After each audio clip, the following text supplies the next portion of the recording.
Hello friend, welcome back my new mini blog. আজকে ছিল আমাদের স্কুলে সায়েন্স এক্সিবিশন, আর আজকে আমরা কি কি করলাম সম্পূর্ণ তোমাদেরকে এই ভিডিওতে দেখাবো।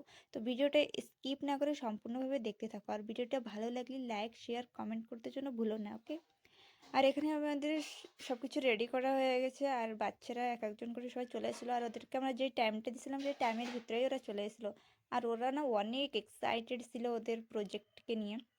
এত সুন্দর সুন্দর প্রজেক্ট করছে, তো সিনিয়র বাচ্চারা করছে, আমাদের জুনিয়র এলকেজি ইউকেজি বাচ্চারা বি অনেক সুন্দর সুন্দর প্রজেক্ট বানাইছে। আর ওরা না নিজে বানাইছে, আমরা বি সাপোর্ট করছি, ঘরের থেকে বি সাপোর্ট করছে, বাকি ওদের নিজের আইডিয়াতে অনেক সুন্দরভাবে করছে। আর যে সময় বাইরের থেকে স্যাররা ওদেরকে কোশ্চেন করতেছিল, এত সুন্দর স্মুথলি ওরা অ্যান্সারগুলো দিচ্ছিল, আর ওদের ফেসে কোনো নার্ভাসনেস ছিল না, পুরো হালকা স্মাইল ছিল, এত সুন্দর আজকের জন্য এতটুকুই, দেখা হবে নেক্সট ভিডিও। Okay, bye. আর কমেন্ট করে জানিও প্রজেক্টগুলো কেমন হয়েছে।